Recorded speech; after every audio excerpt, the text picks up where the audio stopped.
Bienvenue à vous, chers téléspectateurs, au sommaire de cette nouvelle page d'actualité.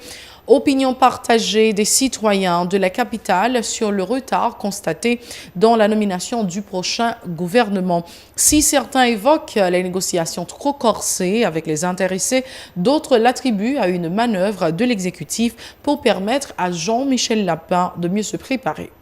Sur instruction du président de la République, ses conseillers ont rencontré lundi au Palais national plusieurs dirigeants politiques dans le cadre du dialogue pour trouver un dénouement à la crise. Le laboratoire médical vers la modernisation, tel est le thème d'une foire qu'organise le 26 avril l'Association des technologistes médicaux licenciés d'Haïti dans le cadre de la semaine des professionnels de la biologie médicale. Dans l'international, les journalistes dénoncent les brutalités policières dont ils ont été victimes lors du 23e acte des Gilets jaunes en France. Restez branchés, les détails c'est tout de suite.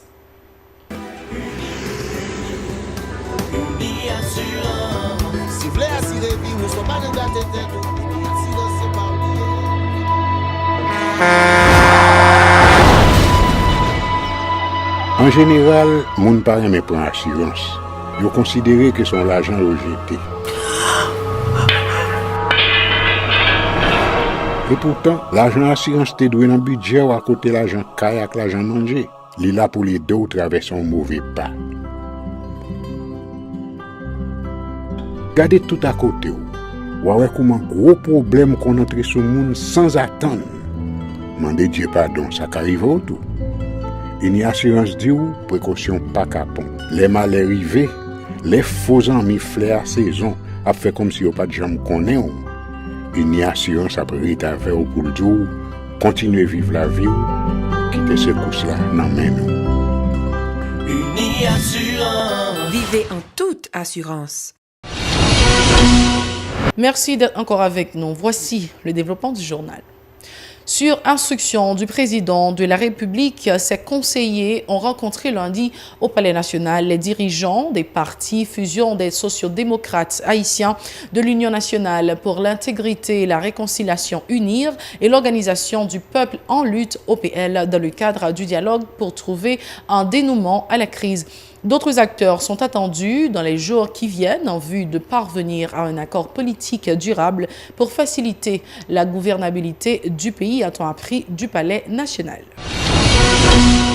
Le conseiller politique du président de la République, Jules-Charles Faustin, a indiqué que le chef de l'État multiplie ses efforts dans l'optique de trouver une sortie de crise. Il en veut pour preuve des rencontres du chef de l'État avec certains secteurs autour du dialogue interhaïtien et de la formation du prochain gouvernement. Selon M. Faustin, la stabilité politique pourra favoriser la lutte notamment contre l'insécurité alimentaire, ajoutant que les pouvoirs publics doivent mobiliser davantage de ressources en vue d'une amélioration des conditions de vie des démunis. Jules-Charles Faustin participait à l'émission L'Interview. Le président était droit à aller dans la question structurelle. Après 6-7 juillet, le président font bac et le comprendre. Et depuis 6-7 juillet, depuis 6-7 juillet, nous voyons que nous renforcé un ensemble de programmes qui gagnent pour être capable d'accompagner les gens qui sont dans une situation de précarité. On parle de programme, on parle de plat manger dans la ouïa, plat chaud, absolument. Ça suffit, M. Faustin? Il y a environ 3 millions de gens qui sont dans cette situation, ça que moi avant, on a parlé de l'IA. Et nous avons dit que les gens c'est des gens qui vivent dans l'extrême pauvreté. Ok? C'est des gens où on parle de plat chaud, où on a tendance à minimiser comme action, mais il y a des gens qui ne mangent pas un plat chaud par semaine. C'est premièrement, nous sommes dans une situation, ça, Edlen, vous êtes d'accord avec moi, c'est intervenir sur des bagailles d'Akadjo qui pressent, qui pas qu'attendre. OK? Qui pas qu'attendre aujourd'hui. Donc, 1, 2, 3, 4, tout le monde conscient au niveau du pouvoir, il faut que vous arriviez vite sur le monde qui pas qu'à manger, on ne fera pas jouer. Souhaitons que le Parlement des deux branches ait voté pour lui et pour mettre vite au travail. Et parce que le peuple a vraiment dans une situation difficile et faut que problème ni yo adressé. L'homme de la rue opine différemment sur la lenteur constatée dans la mise en place du prochain gouvernement. Certains citoyens évoquent d'après négociation avec les intéressés pour l'expliquer alors que d'autres l'attribuent à une manœuvre du pouvoir pour permettre à Jean-Michel Lapin de mieux se préparer. Écoutons-les au micro de Nancy Constant et David Mercieuse. Capable de dire, Jovenel Moïse là, qu'on a là, la prétade sous état. Parce que raison, il n'y a pas qu'à faire un choix là sans qu'elle pas faire consultation avec parti politique ça obtient dans la rue là. Parce que il n'est pas président américain, qu'on a là, c'est président, c'est pour toute nation. Le président n'a pas qu'à prendre une décision contre lui là. Décision pour contre lui. Faut que c'est tout le monde qui vous réunir ensemble qui vous prend une décision. Automatiquement, le pays n'a pas qu'à chita comme si et puis son seul monde qui vous bloque le pays. Si vous n'avez pas qu'à diriger. Ou pas qu'à bailler manger, ou pas qu'à foutre plan rien, c'est que là sous là. Tout à fait. C'est un fait normal, surtout au niveau du Parlement. Le Parlement lui-même, il toujours mettait retard parce que lui-même, parce que le besoin, tout le temps, il pas joindre, l'a fait le passer pour juste en attendant que le joigne. Toutefois, ces citoyens ont indiqué que Jean-Michel Lapin va bénéficier de la bénédiction du Parlement haïtien. Ils espèrent que l'énoncé de politique générale du Premier ministre nommé sera aussi l'expression des revendications des couches défavorisées de la population. Ils sont toujours au micro de Nancy Constant et David Mercieuse. Même problème qui était auparavant, c'est le même problème pour l'enduré là, parce que ça, choix ça, il n'est pas fait conjointement, il est fait d'une façon exclusion. Automatiquement, choix Premier ministre, il est fait avec exclusion sociale, mais il y a des problèmes. Bon, pas attendre avec qu'on est monsieur pour ratifier en bas. Au contraire, plutôt que monsieur a cherché moyen, il bat pour 30 jours arriver et puis qu'on est là, il cherche moyen, il remet et poste ça là et puis il fait. Au niveau chambre des députés, ça, moi, crois que la joindre. Mais moi, pas fin assuré 100% au niveau chambre Sénat la joindre. Mais puisque il passé au niveau chambre des députés, l'a toujours passé au niveau chambre Sénat. Bon, et c'est l'inapton.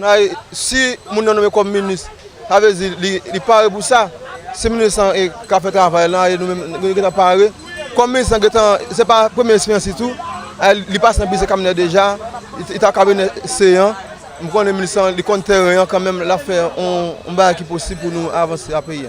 Les employés du ministère du Commerce ont poursuivi mardi leur débrayage pour la deuxième journée consécutive pour dénoncer des cas de corruption et réclamer de meilleures conditions de travail. Ils reprochent aux responsables le fait de n'avoir pas donné suite à leur mouvement. Écoutons-les au micro de Nancy Constant et Eric Garnoël.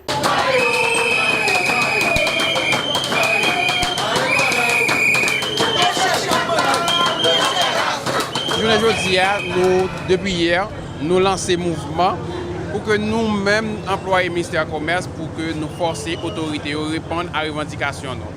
Aujourd'hui, la revendication, nous pas seulement demander pour nous bonnes conditions de travail, mais il faut que l'autorité permette que nous soyons capables de délivrer ce service, parce que le service n'est pas fait avec zong. Nous ne sommes pas capables de usager le service avec zong. Nous connaissons que le directeur général, le ministre, pourquoi il y a des gens qui parlent avec nous? Ils n'ont pas jamais occupé nous, ils ont lagué nous là. Nous n'avons pas même compte si ils viennent dans la boîte là. Hier, nous avons une information que déjà là, mais ils n'ont pas jamais parlé avec nous, ils n'ont pas jamais relé nous. Après, nous avons fait plusieurs réunions avec eux, ils ont été campés, ils ont dit qu'ils sont impuissants, ils ne sont pas capables de faire rien pour nous. Nous mettons des bouées de voulons, mais les autorités ferment les oreilles, ils ne pas attendre. Les employés qui ont crié, qui ont demandé bonnes conditions de travail, qui ont demandé des moyens pour qu'ils soient capables de délivrer le service à l'usager, pour qu'ils aient une bonne qualité de service. En pile nomination qu'a fait là, tous ces membres militaires qui la donnent, si qu'a débit, même si qu'a débit, ministre la volé là, tout directeur général là. ADM non tout parce que c'est eux-mêmes qui ont boîte là en otage. Ou bien directeur général ADM non, les gens qui ont boîte ça en otage. Nous-mêmes là, je dis à nous camper pour nous demander fin à ça n'est-ce pas fait là, c'est boîte là pour eux seulement.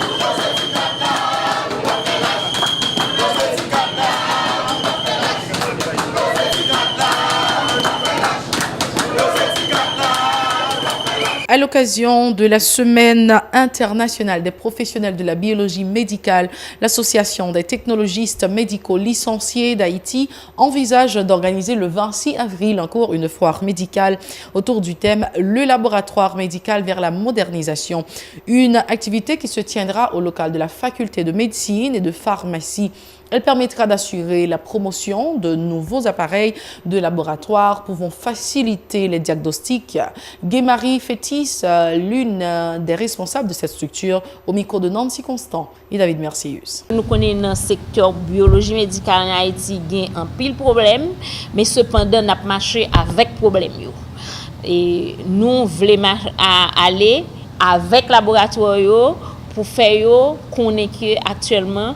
Nous avons des automates, nous avons des appareils qui sont disponibles et appareils ça permettent d'aller plus vite dans le diagnostic.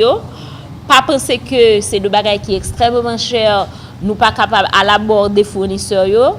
Avantage nous avons actuellement fournisseurs là avec nous Haïti, ils travaillent avec nous pour aider nous à aller plus vite dans le diagnostic. Pour ça, nous avons organisé une fois vendredi 26 dans la faculté de médecine, une fois biomédicale, côté nous a présenté à la population médicale haïtienne de nouveaux appareils qui viennent pour aider nous à aller plus vite dans le domaine diagnostic. Et puis, nous avons tout profité, nous travaillons avec fournisseurs qui ont profité semaine pour faire un spécial rabais à tout le monde qui vient et fait commande des trains de laboratoire ou bien des trains biomédicaux pour semaine ça. Par ailleurs, Mme Fétis invite le ministère de la Santé publique et de la Population à jouer convenablement son rôle de contrôle des laboratoires et des écoles concernées par ce domaine. Guy-Marie Fétis au micro de Nancy Constant et David Mercius. Nous avons tout demandé au ministère, s'il vous plaît, agir, côté loué agir pendant que l'association a travaillé pour vérifier dans chaque point faille qui gagne dans le domaine et c'est porter solution ça le capable faire et ça nous pas capable n'a demandé ministère là tant pris agir. Par exemple, nous avons pile faille que ministère là est causé dans gestion de et soit produits laboratoire. Par exemple, il y a deux départements qui gèrent produits de laboratoire, pas de technicien laboratoire qui ont dans le département ça pour assurer le contrôle de qualité de produits de laboratoire qui pourra faire test dans le laboratoire. Pas de entité vraiment qui vérifier conservation de produits ça nous demandons au ministère dans tout pour agir parce que santé population dépend de ministère qui est responsable soit éducation moun formation moun qui va travailler dans laboratoire et puis gérer intrant laboratoire et n'a demandé des ministères dans tout pour lui avancer avec de ces étudiants de faculté de médecine qui a sorti de professionnels en biologie pour rectorat prendre responsabilité parce que actuellement dans la faculté de médecine il y a de graves problèmes de carence d'enseignants, mais si on régularise les problèmes, c'est que dans les années à venir, nous sommes capables de gagner de professionnels de qualité et nous pas qu'à quitter le domaine ça tomber. Si nous quittons le domaine laboratoire tomber, et bien chaîne de soins l'écraser. Le temps d'observer notre deuxième pause avant de passer au journal international. Restez branchés. Merci à vous, chers téléspectateurs, d'être encore avec nous. Parlons maintenant de ce qui se passe à l'étranger. Des journalistes dénoncent les brutalités policières dont ils ont été victimes lors du 23e acte des Gilets jaunes en France. C'est l'image de ce 23e acte des Gilets jaunes. Gaspard Glantz, journaliste indépendant, spécialiste des mouvements sociaux, arrêté place de la République par les forces de l'ordre. S'en suivront pour lui 48 heures de garde à vue avec à la clé une interdiction de se rendre à Paris tous les samedis de manifestation et le 1er mai jusqu'à son procès en octobre. Il sera jugé pour outrage sur personne dépositaire de l'autorité publique, après avoir lui-même reconnu avoir fait un droit d'honneur en direction d'un policier. Une décision lourde de conséquences pour ce journaliste professionnel qui vit des images de manifestations, notamment qu'il vend à d'autres médias. En plus du jeune homme, un autre journaliste, Alexis Kraland, a également été arrêté puis relâché quelques heures plus tard après avoir fait l'objet d'un rappel à la loi. Ces derniers mois, les violences à l'égard des journalistes se sont multipliées dans le cadre du mouvement des Gilets jaunes. David Dufresne, journaliste spécialiste du maintien de l'ordre, a ainsi donné le chiffre de 62 signalements effectués depuis le mois de novembre et le début du mouvement sur un décompte total de 690 recensés. C'est la toute fin de ce journal. Mesdames, Messieurs, merci de l'avoir suivi. Au revoir. À la prochaine.